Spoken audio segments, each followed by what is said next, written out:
These guards are so lightweight, you forget they're even there, but they still give solid protection. It's like full freedom to play a game without that clunky feeling. I used to wear bulky guards that slip down every game. These stay in place the whole time. These shin pads are stretchy, durable, definitely not be ripping anytime soon. Switch the goat sleeves now. They don't slip, they don't slide, nice and snug, nice and tight. It's crazy how light these things are. I've worn a lot of old school pads in my time, and these are featherweight and super comfortable. Legend begins where heroes end. Why are you still wearing those old clunky shin pads when you could be wearing these? I used to struggle with shin guards sliding all game. These are a game changer. Put them on, you don't even notice them. They're comfortable, keep you going until finish. It shows how fast you move on the pitch because it's stuck to the shin bone and does not slip and slide all around your shin. No distractions, no readjusting, just focus on the match.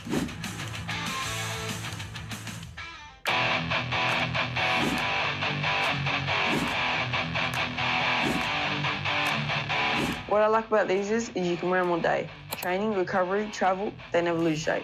The material is soft and supportive. It's the perfect mix of comfort and performance. These guards are so lightweight, you forget they're even there.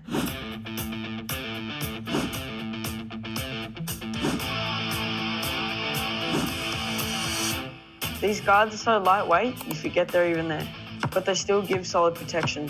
It's like full freedom to play a game without that clunky feeling. Training, recovery, travel, they never lose shape.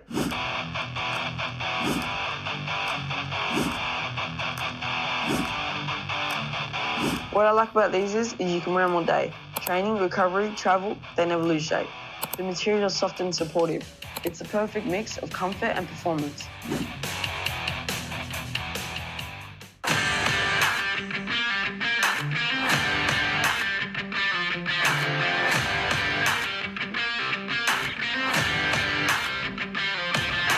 The first thing I notice is that these guards don't move. Once they're in place, they stay there. I can tackle, sprint, or slide without adjusting them. You feel secure and locked in.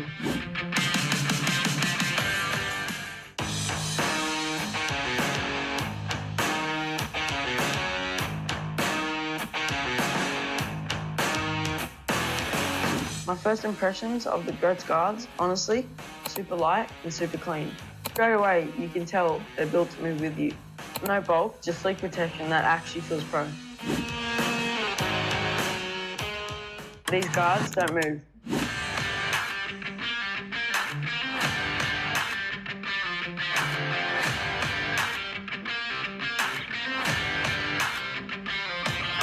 The first thing I notice is that these guards don't move.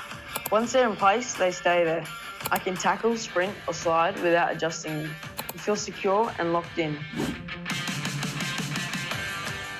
Hi everyone, happy Tuesday. A big welcome to the Pro Player Pathway weekly live call.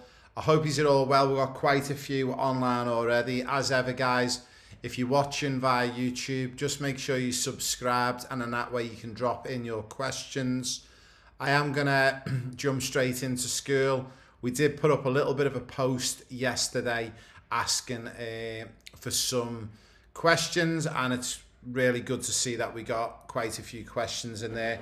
I believe the first question we got in was from Khaleesi, so a big thank you for that one. And we will have a little look in and see what we've got on for the rest of the week. So we are just going to very quickly change my screen over, and hopefully you guys can see it all. Awesome work. So we've got a few questions in here. We've got a great one from Khaleesi. How do you get the most out of training, session or clinic if the standards are a little lower than you require to push yourself? What are the main mistakes young players make as a left or right mid, and how do I stay confident after making a mistake on the pitch? That was from Isabel. That's a great one. And we had a good thing we want to know about if there were advantages to using different formations, i.e. 4-3-3... So a couple of good questions in there. Also, I am going to ask everyone, can you please drop in your questions into YouTube in the comments as well? And then that way it's going to give us enough to get through to tonight as well. One of the first things I do want to show you before we actually go into the question from Khaleesi, and I'm just going to see through the power of technology if this is going to work for me. So I'll just see if I can just pull this one up.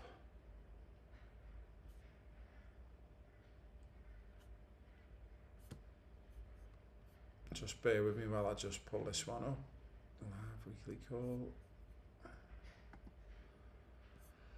Okay, now you will know that I post all of the calls into the community once they've been recorded.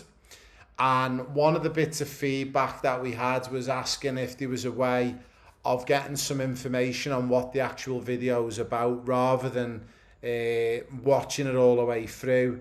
And is there a way that we can draw out some of the information on what's on the actual video? So on this particular video, you will notice now what I've done is, using our team, we've spent time piecing together all of the information on this one particular live coaching call. So what I want to know is, before I go ahead and do this on all the videos, because it's going to be a lot of my time and our team's time, of which we are completely happy to do. We want to make this the best program on the planet. So let's give you an example. So what we've done is, on here, we've actually looked at Saturday's call. We covered community updates, skill rankings, a little bit of coaching Q&A, and then we spoke about some of the topics. So what makes a central midfielder control a game, scanning, communication, overall tips for wingers, how to not get bodied off the ball. So the idea behind this is, if you're looking for a particular topic, and let's say, for an example, you want some ideas on wingers, okay?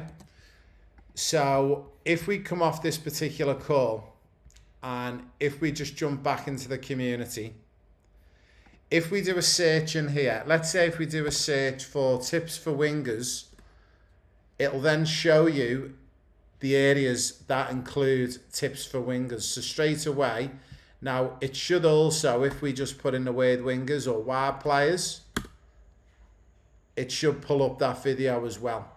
So that's a good thing. So what it enables you to do is, if you're a wide player or a winger and you want to just work on wide areas or wingers, and you want to get the right information without watching all of our weekly calls, because as you know, there's 4 a week and there's a lot to watch. So what we've done is, we're going to start integrating this. But before we integrate this, I want to make sure, is this information good for you guys? Give me a thumbs up in YouTube. Is this something that you want added in? So then that way, if you want to look for something around, let's say, first touch. So if we're in the community, and if we just wipe that clean and go back to the start, if we put in first touch, it will bring up all of your posts that include first touch. So you can see already we've got a lot of this included in here. And as we scroll through, it will show you all the different pages, which includes this particular video as well. So you have got this ability, guys, that you can search for things already in here. But what we want to do is, so as an example, if you put in scanning, it will list everything to do with scanning. But the idea behind this is, it's more around for our weekly coaching calls and live calls. So then you can pull up a video straight away and then go straight into the important bit. So if you think this is useful and you want all of this detail and information included, if you give me a thumbs up or give me a comment in the community to say, Ray, we want more detail on the weekly calls. If I get at least 10 people come back to me with a thumbs up, or give me a comment to say in school that you want this detail added to all the weekly live calls, I'll go back through. I think we've got about 75 live calls. I'll make sure within about 7 days we've got all that turned around for you. What I don't want to do is do it all and you guys are saying, well, we didn't really want that, but we 100% will add it in. And I think there's a benefit to it, but I want to make sure that you guys want it as our family, because you have to make these decisions on the platform as well. So that's a little learning curve on that one, on the community, and how we can search certain keywords and we can look for the weekly. I did forget to mention as well, when you're searching here, if we put in wingers, it will list all of the community posts, but it also lists the classroom, because if you remember, these live coaching calls are actually inside the classroom as well. So if you go into classroom and go to weekly coaching calls, and then if you pull up the 17th of Jan, you'll actually see that I've put all of the detail in there. Now you will notice if you go to the 15th of Jan, there's no information in there yet. But what I will do is, I promise you guys, if you want this, I'll go back in and I'll edit all of these live calls. So then every single one will have full detail, and it'll also include any special guests that we've had on the calls as well. So we'll go ahead and do that, guys, for you, and to make it easier for your experience. Now, one of the big things that we want to get to, and we want to cover off these questions. So the first one is Khaleesi's question. Now, Khaleesi has asked us, how do we get the most out of a training session or a clinic if the standards are a little lower than you require to push yourself? I'm going to throw that question back to you guys first. So whoever puts in an answer in the comments in YouTube, and I think it's a good answer, we're going to give you $25 gift voucher for GOAT. So if you're on the live and you're currently watching, what have you got to lose? Nothing. Drop it in the comments. Tell me what you think we could do if you're around a group of players or the coaches where the standards are a little bit lower, and how you can push yourself more. Drop in an answer for me and let's see what answers we can get. I'll give you 30 seconds to put some answers in.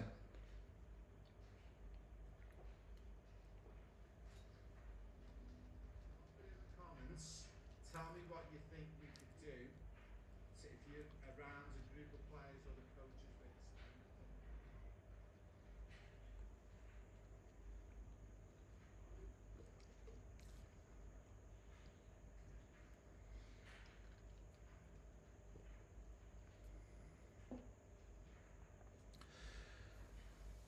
So, first one is push yourself and raise your standards, be an example.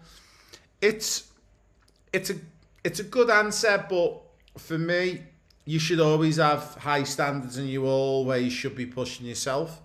So, even though it's a good answer, for me, when I always compare it to the UK or Europe, I'm looking for the 5-star answers. That's a given what we should be doing. The next one was from Khaleesi, stick to your objectives. Yeah, but that's not really going to help you if the standards are a little bit lower. It sort of does, but it's not the answer I'm looking for. I'm still looking for a better one. Give 110%. If anyone knows me, there's no such a thing as 110%. There's only 100% or less. It's a good answer, and I get it again, but it's not what I'm looking for. I'm trying to see if someone can follow it out. Follow the football blueprint. Not really as well, because what we're talking about, what Khaleesi's saying is, if we're in a training session or a camp, and I know where this question's coming from. We're currently in the school holidays, and I've done this because I've coached for many years on soccer camps all around the world. And unfortunately, a lot of the kids are there purely because it's convenient for mums and dads, because they need babysitting for the kids. And the standard of the football is not that great. So what Khaleesi's asking is, what are the things that you can do to push yourself and keep making sure that you develop yourself and not wasting that opportunity? So, stick to the basics. Nah, not quite. But don't worry, I'll still give everyone a chance to win a $25 voucher regardless today. We'll definitely get rid of 2 or 3. What we're looking for is the answer's this. We covered this in England in the Premier League, and we said, what happens if we've got a player who sticks out like a sore thumb, whether they're a girl or a boy, and their standard and their level is that high, they're just too strong for the squad? Does that mean we've got to push them up into the older age group?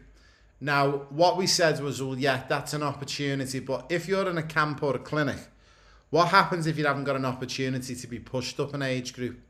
What happens if you are the best kid? So we really thought about this out the box, and this is what we decided to do. And I think closest to the idea was, very close to the idea was around sticking to objectives, but thinking about it a little differently. So all of us have got weaker sides of our body. So what we would do is in training sessions, I'll give you an example. We had a player called Harvey Barnes. Now Harvey currently plays in the Premier League for Newcastle. When he used to come in the training sessions with his age group, he was just above and beyond all of the players in the playing group. So what we used to do was 2 of the sessions a week, he had to train in his age group. We would force him with little rules. And the little rules would be, you can only play for the next 5 minutes on your left side, which was his weak side at the time. And if you only use your left side, that's what we want you to do. But if you touch the ball at any point with your right side, during the training session or during the game, you would lose possession. We would stop the game and give the ball to the opposition. So all of a sudden, we're forcing that player now to focus on the weaker side. Some of the other things you could do, we would do condition games, and what we'd do was once or twice a week, we would do a session where it was just condition games. So the conditions might be, it's a maximum of 2 touches, okay? But what we'd do for the really strong 2 or 3 players in the group, if it was a maximum of 2 touches, we would say to them it's a maximum of 1 touch. If we said it was a finish with your left foot only, we would tell the player who was the strong player, you can't score a goal unless you use your head, which then forced them every single time to either score with the head if it was lofted high, but if it wasn't lofted high, what we would do was we'd look for them to make a pass and to keep the ball and keep the ball in momentum. So there's just a couple of ideas that you could use. Now someone's now said use your weaker foot. Well, we just covered that and said that, but that was some of the ideas and the answers we're looking for. Also, what we would do is as well, which was really interesting, if we had a striker and we knew he was a standout or she was a standout striker, we would make them play in a really uncomfortable position. So if they were predominantly a right-footed player and they were a striker, we'd get them to play left back. And we'd even do that in games. So we could play against Manchester City at the weekend in the academy, and we put our stronger players who are strikers to play as a left back. Or if they were a strong centre mid with a left foot and the right foot was quite weak, we put them as a right back. So what it was doing was it was challenging them physically, technically and tactically. So hopefully that answers your question, Khaleesi. That was a great question. What we are going to do is we are very quickly going to go to a very quick break, but when we get back we are going to go to our next question, and our next question is from Isabel Hayder, and we'll get to that one in a moment. So guys, very quickly, if you need to run to the bathroom, get a quick drink, quick snack, get a pen and paper, make sure you're taking notes. We'll be back with you in 1 minute. Watch this space. You don't bunch up, you don't get sweaty. Simple as that. One of the things I noticed about my Goats grip socks is the grip runs across the whole panel, so there's no bunching or sliding in your boots. These grip pads will help you not slip when you're going in for a tackle. My old socks will get sweaty halfway through the game. Not with Goats grips, they stay cool and dry from start to finish.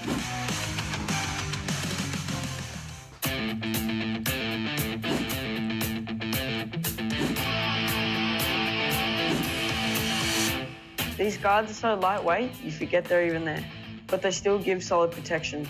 It's like full freedom to play a game without that clunky feeling. I used to wear bulky guards that slip down every game. They stay in place the whole time. These shin pads are stretchy, durable. Definitely not be ripping anytime soon. Switch the Goat sleeves now. They don't slip, they don't slide. Nice and snug, nice and tight. It's crazy how light these things are. I've worn a lot of old school pads in my time. In these, are featherweight and super comfortable. Legend begins where heroes end. Why you still wearing those old clunky shin pads when you could be wearing these? I used to struggle with shin guards sliding all game. These are a game changer. Put them on, you don't even notice them. They're comfortable, keep you going until finish. It shows how fast you move on the pitch because it's stuck to the shin bone and does not slip and slide all around your shin. No distractions, no readjusting, just focus on the match.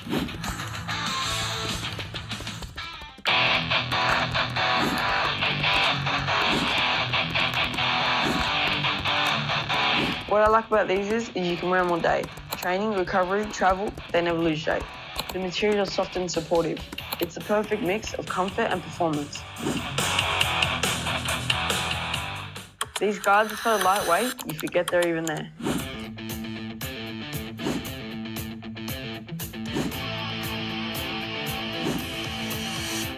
These guards are so lightweight, you forget they're even there.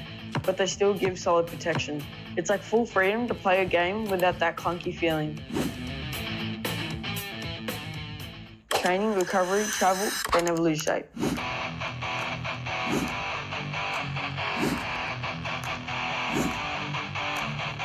What I like about these is you can wear them all day. Training, recovery, travel, they never lose shape. The material is soft and supportive. It's the perfect mix of comfort and performance.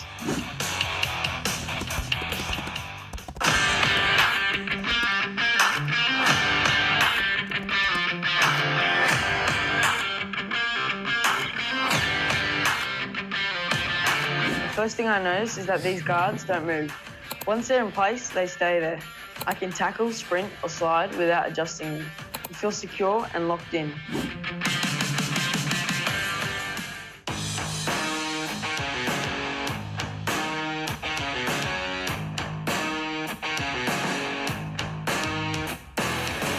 My first impressions of the Goats guards, honestly, super light and super clean.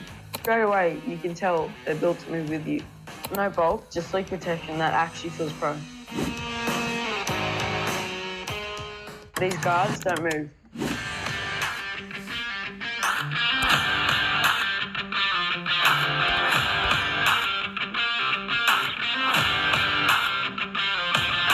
The first thing I know.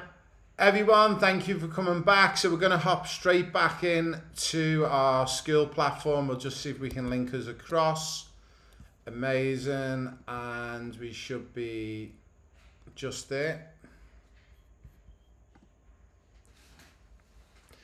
Now you will notice just on Khaleesi's question, what we've done is we've dropped in the answer on there as well. And this is something else that we're going to start doing as we move forward. So not only will you get the answer straight on the screen, and then you'll have it to pull up, but also if you search that question moving forward, so if anyone was to ever look up Khaleesi's question, what about if standards are a little lower, if you search that particular topic, so if we were to put in standards are a little lower, it should pull up the post that we've got, so it's on here, and then also then you'll see you've then got the answer.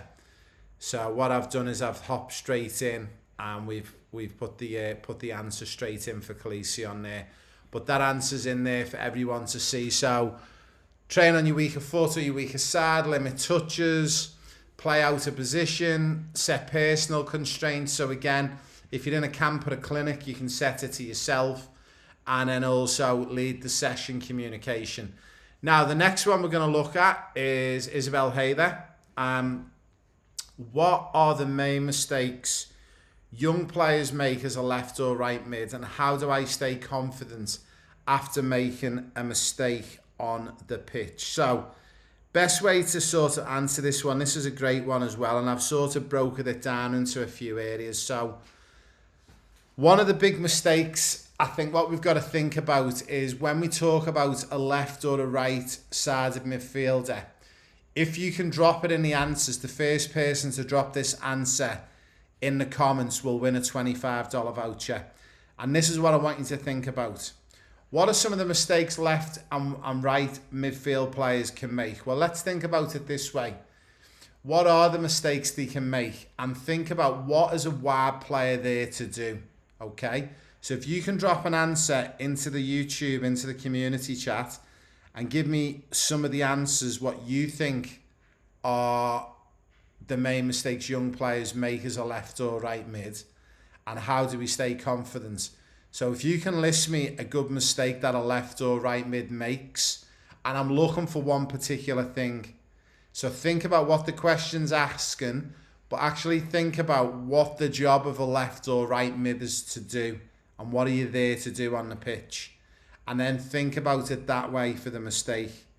So using make runs, well, that's not a mistake, making runs. Overhitting a pass, that's not a mistake. Be in control. The touch is too big, putting their head down. Potentially putting the head down. The mistakes they can make, don't scan or pass. So definitely scanning is one of them. So as a wide player, you've got to make sure before you receive the ball to scan. So that's one of the big mistakes you can make. Lose the ball is an obvious one. Like, no one wants to lose the ball. But the answer that I was looking for was, the first thing I wrote down when I looked at this question is, players who play left and right midfield get the ball with 10 metres of space in front of them, but they look for the safe option. And what I mean by the safe option, they either pass the ball backwards or sideways, or dribble the ball back towards their own goal.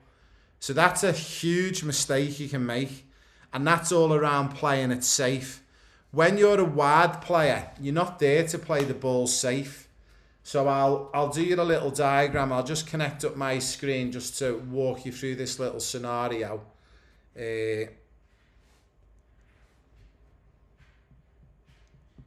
I'll just connect this up, just bear with us.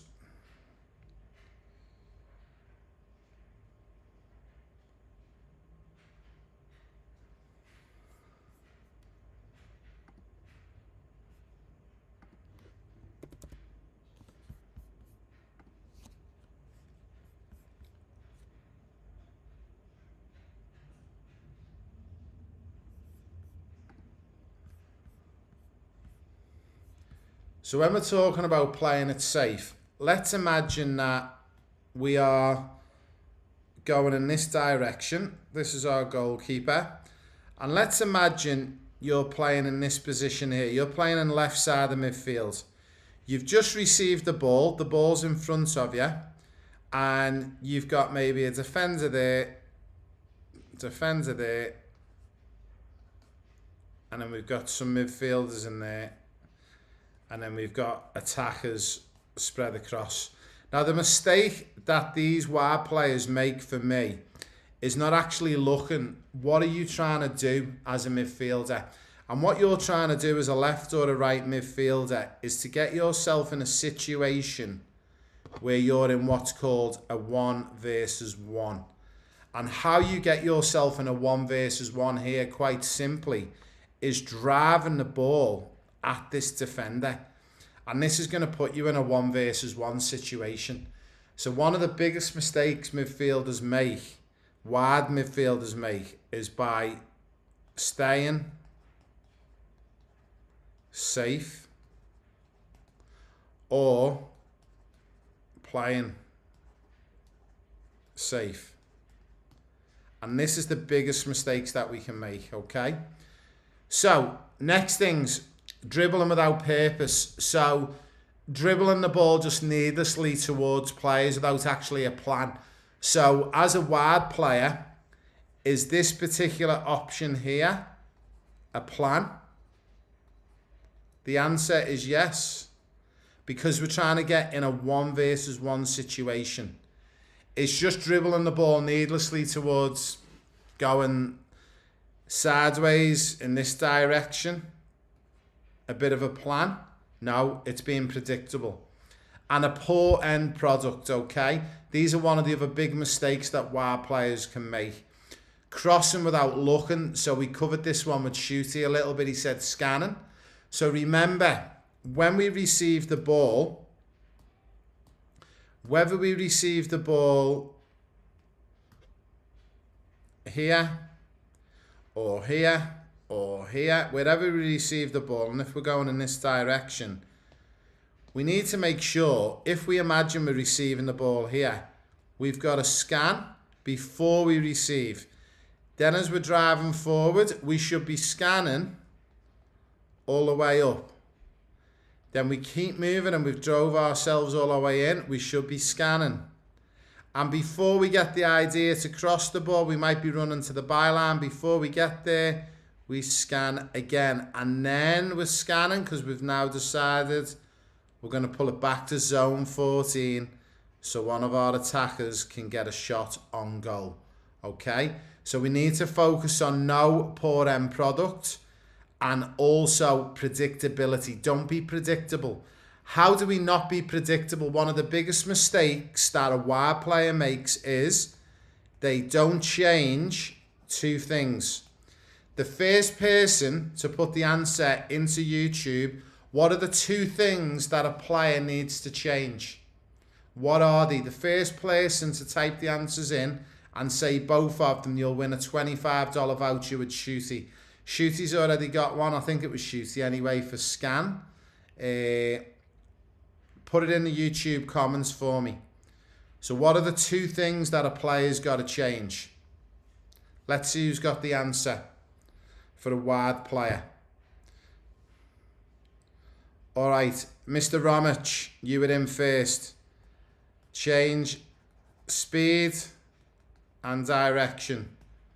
If you're a winner tonight and you win a $25 voucher, just send me a DM in school and say, Ray, can I get the voucher from you, please? And I'll sort it out for you in the next 24 hours. Khaleesi, you were close. Speed and direction, you were just a little bit behind. But in first was Mr. Ramich, 8069, well done. So change of speed and direction. Now, one of the big things that we've really got to make sure we think about in here as well is low defensive intensity as well. So young wide midfield players often switch off defensively. So what we mean is here, let's say you're shooting in this direction, you've had a run up here, you've drove the ball, and for some reason you've lost the ball. Okay?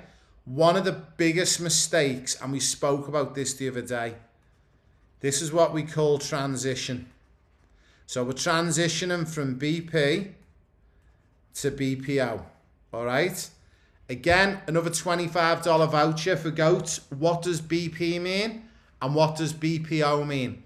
The first player to type both answers in and get it right will get a $25 voucher with Mr. Ramich. Or is Mr. Ramich going to get both of them? So what does BP mean and what does BPO mean? When we're talking about low defensive intensity, what does BP and BPO mean? Who can get the answers in for me?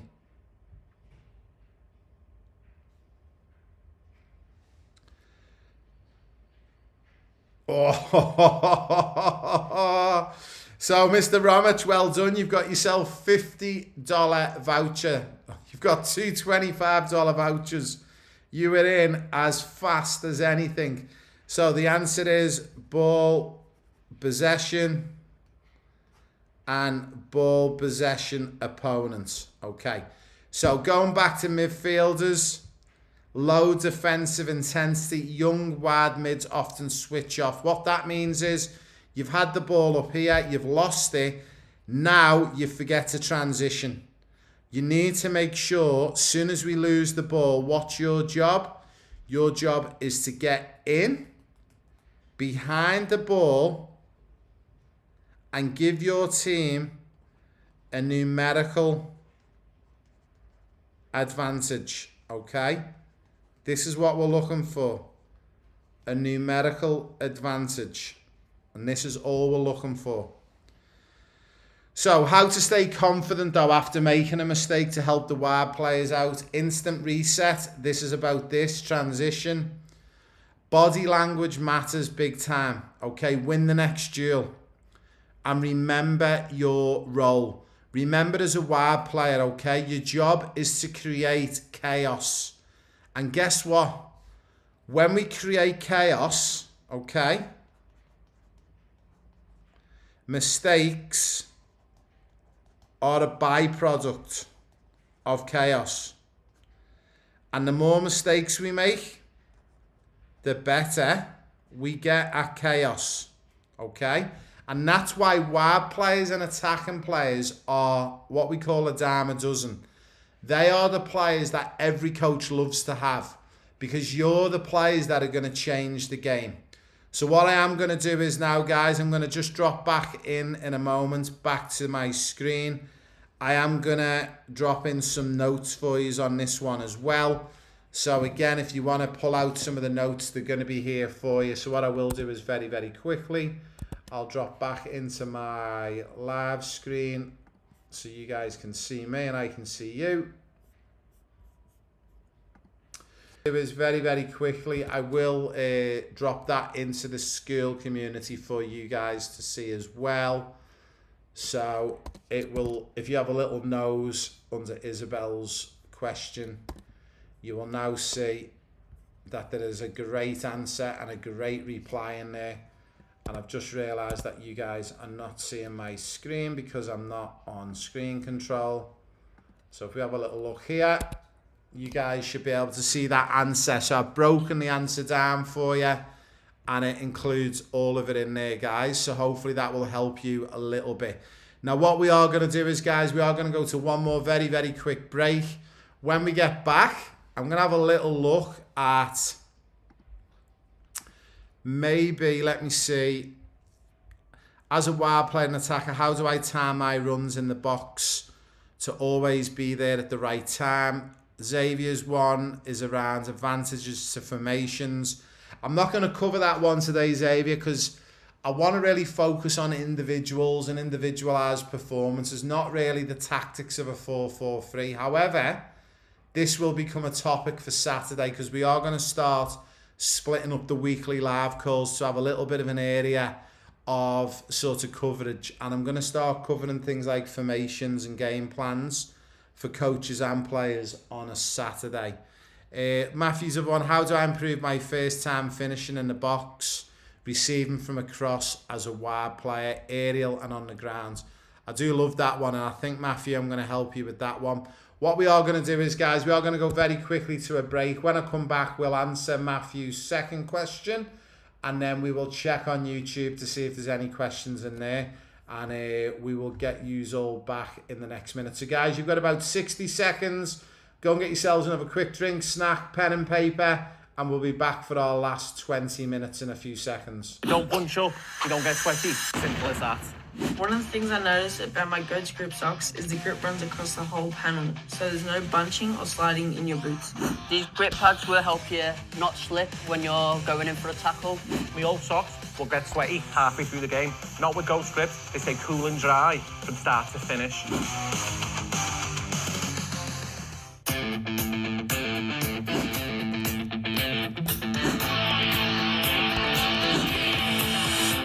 These guards are so lightweight, you forget they're even there, but they still give solid protection. It's like full freedom to play a game without that clunky feeling. I used to wear bulky guards that slipped down every game. These stay in place the whole time. These shin pads are stretchy, durable. Definitely not be ripping anytime soon. Switch to goat sleeves now. You don't slip, you don't slide. Nice and snug, nice and tight. It's crazy how light these things are. I've worn a lot of old school pads in my time. In these, a featherweight and super comfortable. Legend begins where heroes end. Why are you still wearing those old clunky shin pads when you could be wearing these? I used to struggle with shin guards sliding all game. These are a game changer. Put them on, you don't even notice them. They're comfortable, keep you going until finish. It shows how fast you move on the pitch because it's stuck to the shin bone and does not slip and slide all around your shin. No distractions, no readjusting, just focus on the match.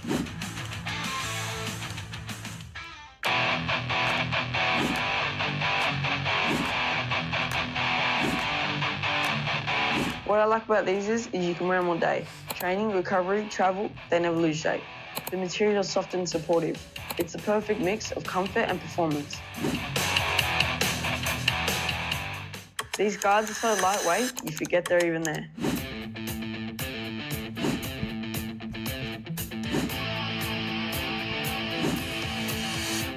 These guards are so lightweight, you forget they're even there, but they still give solid protection. It's like full freedom to play a game without that clunky feeling. Training, recovery, travel, they never lose shape.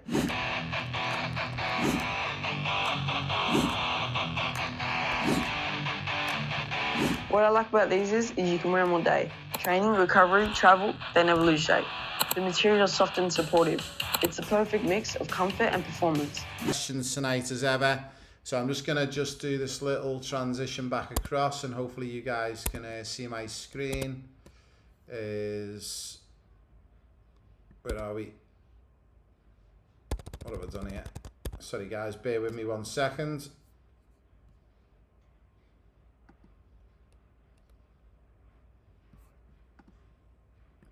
Sorry guys, just my screen has just decided to disappear on me.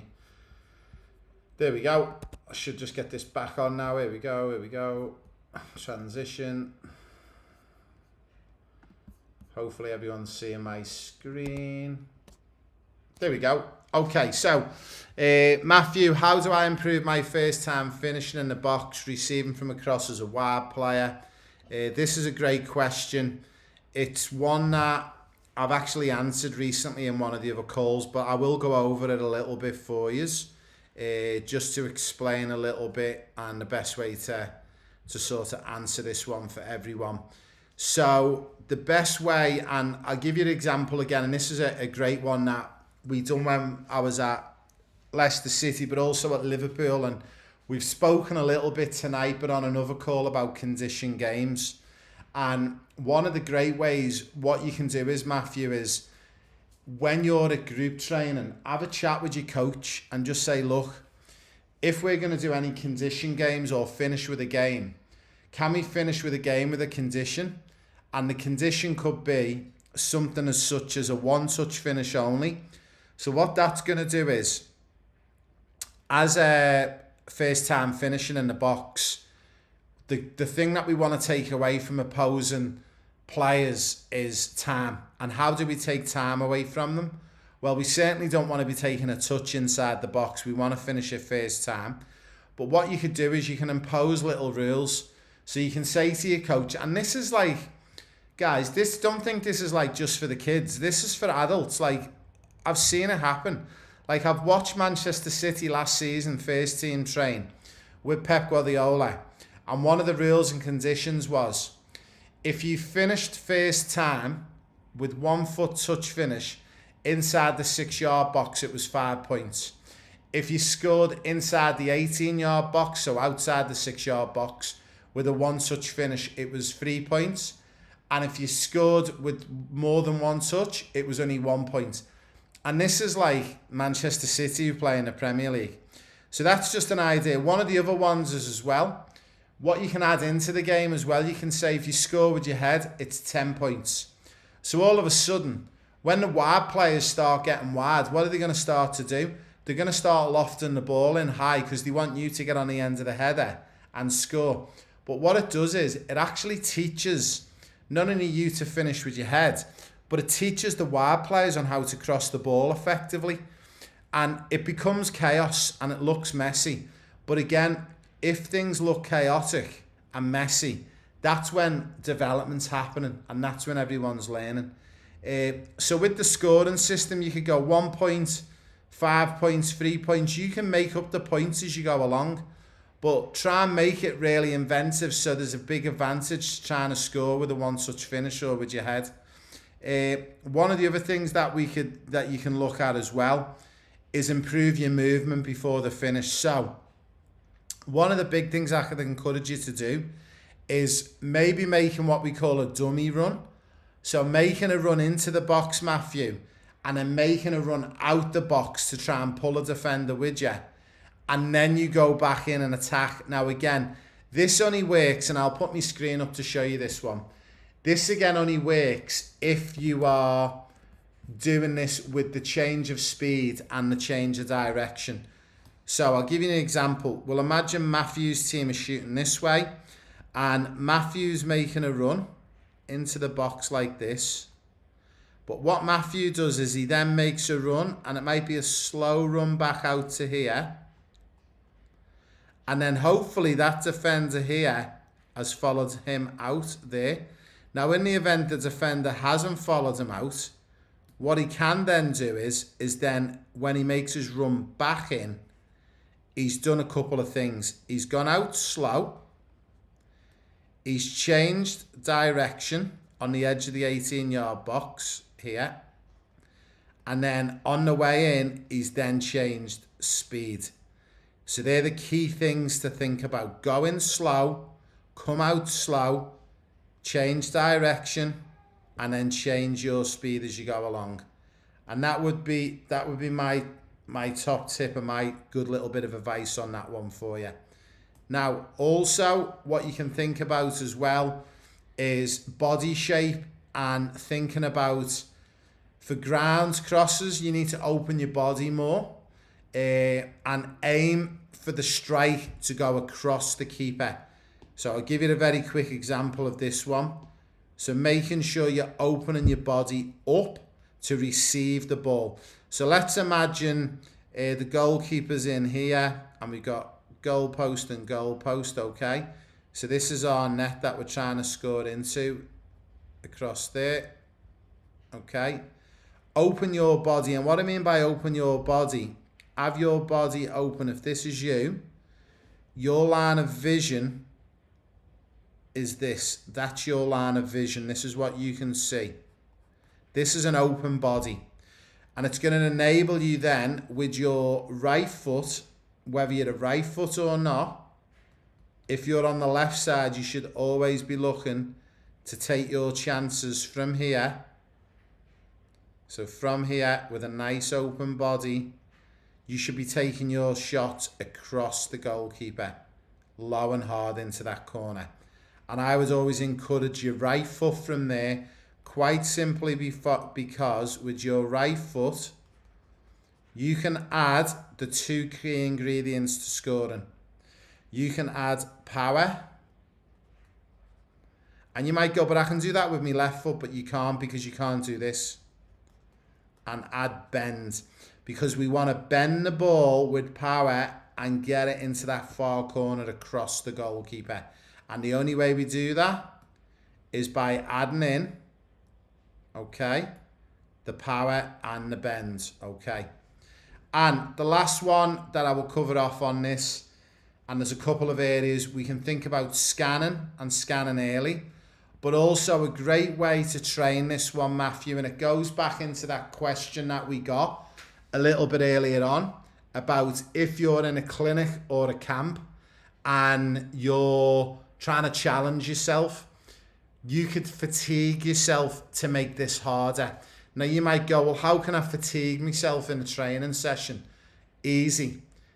Turn up to your session 20 minutes early and you could do something that's going to tire you out.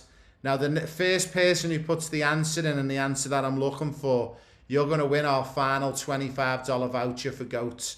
So what's the one exercise you could do before training, which takes about 15 minutes, that's going to really fatigue and tire you out? The first person to put the answer in will get a $25 voucher. Is it going to be? Oh, very good. So, Riz full edits beep test. So do me a favor, whoever Riz full edits is, put your name in for me as well. I'm thinking that's Mr. Shooty, but just give me your full name and drop me a message in school. And you just beat Mr. Romich by 1.2 seconds. That was phenomenal. So the answer is you can fatigue yourself by doing a beep test. Now what I am going to do for you guys here is, and I've got it all ready to go, I will get back to my screen here and I've got all of this ready to go for you. And if we just drop into Matthew and we'll put it there and we'll put your answer in there and we'll hit a nice reply. So you've got all of your information that I've just covered for you there, and that's going to help you get that one. Now, Some of you are probably going to start asking me, Ray, how do you know to get all of these answers and get it all down so quick? So what I done was, and I'm going to share this with you, over November time, we done a partnership with AI, and our AI company that we've partnered with, I actually inputted my book into AI. I brain dumped every single podcast, every single YouTube video, and I even sat down and spoke to AI for 16 plus hours. And I got AI to ask me questions, and I gave AI my answers from my knowledge. So whenever I need my information quick and fast, I literally can put in keywords and I can get all of the relevant information. But the information is relevant to my data, my knowledge, and from the EPPP. So hopefully that helps you guys. So again, fantastic question from Matthew. I love the questions, guys. Please keep dropping the questions in. I am going to jump back out to YouTube now and see if there's any other questions that I can help you with inside here. So what I will do is I'll connect you back to my live screen. And well done to everyone who won the $25 vouchers today. What you need to do is just DM me inside school, and I will get the vouchers organised for you, and we'll get them fixed up straight away. Now, I don't seem to have any more questions in YouTube. If anyone's got any quick questions you want to answer, please feel free to drop them out. Also, I am going to just double check while I wait. So what I'm going to do is we're going to have one more quick 30-second break. If you've got any quick questions, drop it in the chat and I'll be back with you in 30 seconds time. You don't bunch up, you don't get sweaty. Simple as that. One of the things I noticed about my Goats grip socks is the grip runs across the whole panel, so there's no bunching or sliding in your boots. These grip pads will help you not slip when you're going in for a tackle. My old socks will get sweaty halfway through the game. Not with Ghost Grips, they stay cool and dry from start to finish.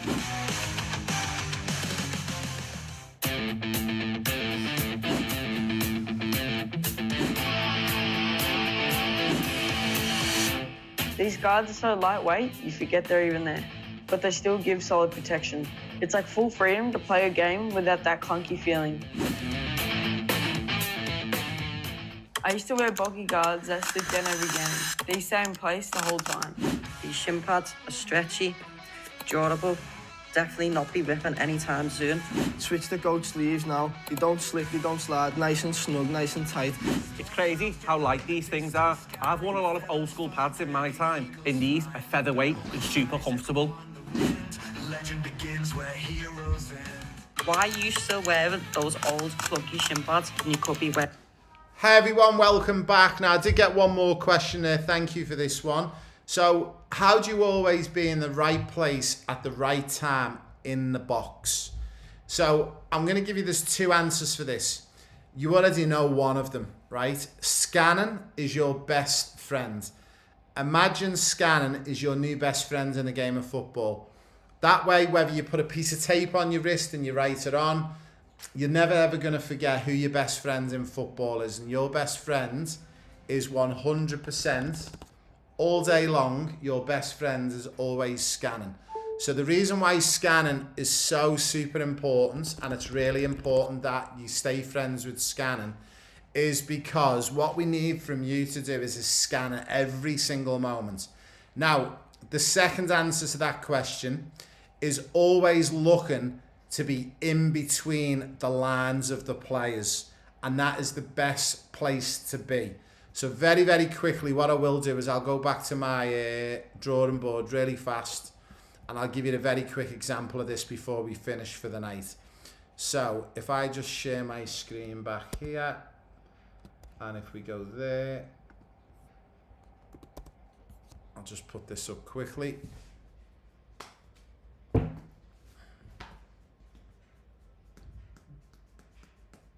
Just bear with us while I just reconnect this. But we should be back in 3 to 5 seconds. Here we go. Okay, so number one is scan. That's your best friend. Number two is find lines. And I'll explain what I mean by finds and lines. So Matthew and anyone else, if we're attacking this way, let's imagine we've got our goalkeeper, we've got our central defender is there, we've got another central defender there, our fullback is tucked in there, we've got another fullback there. For me, we'll imagine, let's say there's a cross coming in from there, where to play, and the best way to play in between the lines to be in the right place at the right time. Now, let's imagine we got a line all the way down. So these are our lines that we're speaking about. Now, let's imagine we've got a holding mid, and a holding mid. All of a sudden now, we've got more lines to draw in. So we're going to draw lines across. We're going to draw lines across this way. So what I'll do is I'll fill these lines in for you just to build this picture up a little bit. And this is exactly how it's coached at the Premier League level. This is how you play in between lines. So I'll give you an example. I'm going to put you in as this little black round spot like that. You need to look to be on one of the lines with one of the defenders. And normally this is called sitting on the shoulder. You might sit there. You might sit there. You might sit there. But depending on which shoulder you sit on the line, all depends on whether you may or may not get the ball. Now, a lot of the time, Matthew, this is a bit of a gamble. We don't know what type of ball this wide player is going to play. But hopefully, if he's drilled enough, he'll go the byline and he will know to play it to zone 14, which is in here. This is where we want it to be. But what we will do is we will hope that he knows to play it there. Now, you might decide to play on the shoulder of this player, or this player, or this player. And what you're looking for is, once you decide where you're going to go, you're looking, as the ball's about to be crossed, to then make your run. And there's two things that you've got to change. And this is number 3. Speed and direction. So I'm going to pick this spot here. Your run you're going to make is going to be a slightly run away, as if you're running away. Then you're going to change direction and change speed. And you're going to arrive into the pocket of space. The big problem to finish off with, guys, that players make, they make this mistake. I'll rub you out here. They actually try and find the space to play into, and the player will stand there in that space there. The problem with this is, as soon as you make your run, this player, and this player has got your cards marked. They know exactly what you're going to do. This is why it's so important that you play on the shoulders and you wait for your moment to make your run. You dictate, don't let the other team dictate. So guys, that is us for another weekly live call. A big thank you for joining us. Give us a thumbs up if you got something from that. Drop us a comment in YouTube if you got something from it as well. Hopefully, guys, them answers are going to be really good and helpful for you. And again, those answers and those keywords, I'm going to start using keywords like wingers, wide players, scanning. So whenever you search anything in the community, it will pull up all of the information and videos that you can see. Guys, a big thank you again for an amazing live weekly call. And I look forward to seeing you all on Thursday. As ever, I will drop in a post so you guys can drop in some more invaluable questions. And Xavier, I'll get to your question on formation on Saturday. Don't let me forget on Saturday in the call. You don't bunch up, you don't get sweaty. Simple as that. One of the things I noticed about my Goats grip socks is the grip runs across the whole panel, so there's no bunching or sliding in your boots. These grip pads will help you not slip when you're going in for a tackle. My old socks will get sweaty.